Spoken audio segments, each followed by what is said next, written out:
Alors, je suis Laura Bautreau. Et moi, Marine Fiquet, on travaille en duo depuis 2013. Notre pratique, elle est entièrement pensée et réalisée à deux. L'exposition Le Grand Gilly qui pleure, elle fait suite à une résidence de création à deux angles qui a duré un peu plus de 45 jours. Pour construire cette exposition, on a emprunté et rassemblé différents corpus d'objets qui sont extraits du réel. On peut retrouver l'écorché d'anatomie, le mannequin d'entraînement en premier secours ou le squelette éducatif, entre autres.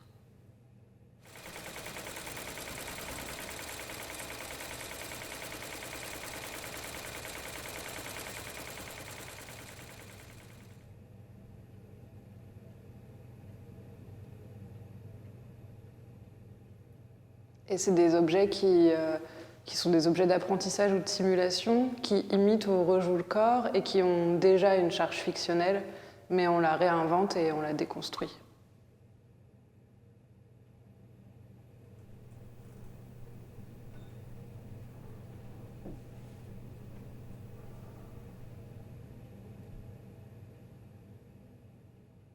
Notre pratique, elle consiste à faire cohabiter ces différents registres par des principes de collage, de greffe ou de mise en scène. Ces simulacres, ils peuvent prendre différentes formes comme l'installation, la photographie, la sculpture ou le texte.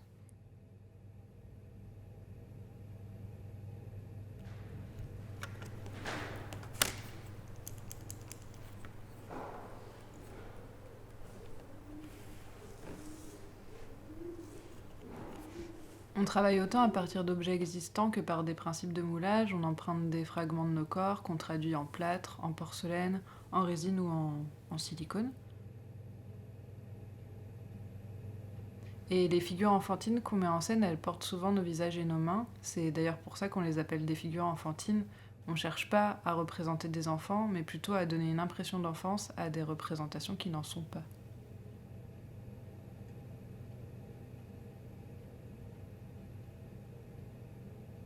Ce qui nous intéresse, c'est de susciter le trouble, de produire de l'inquiétante étrangeté, et aussi de jouer avec les faux-semblants. Ça nous permet de transformer les représentations sans les figer.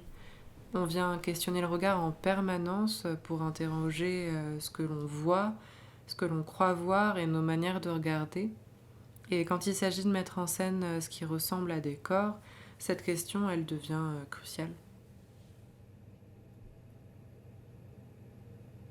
En fait, on fabrique des fictions corporelles pour mettre à l'épreuve l'espace de projection qui traverse une personne quand elle regarde une mise en scène. Et on cherche à parasiter les constructions sociales qui induisent un regard qui est souvent quand même très normé sur les représentations corporelles.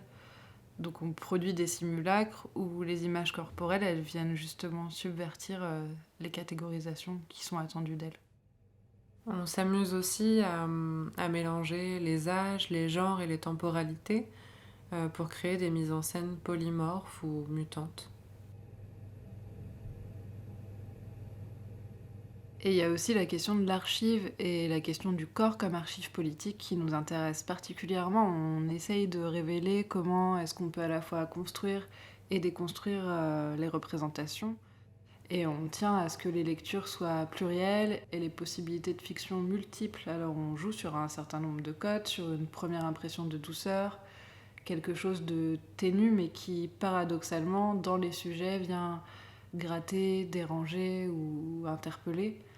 Et c'est justement sur ces paradoxes qu'on joue dans la construction et dans la lecture des œuvres. Le titre de l'exposition, Le Grand Gilly qui pleure, autant que les pièces qui y sont présentées, repose sur ces principes de décalage et d'ambivalence. On vous invite à puiser dans les détails, à remuer le réel et à le mettre en morceaux.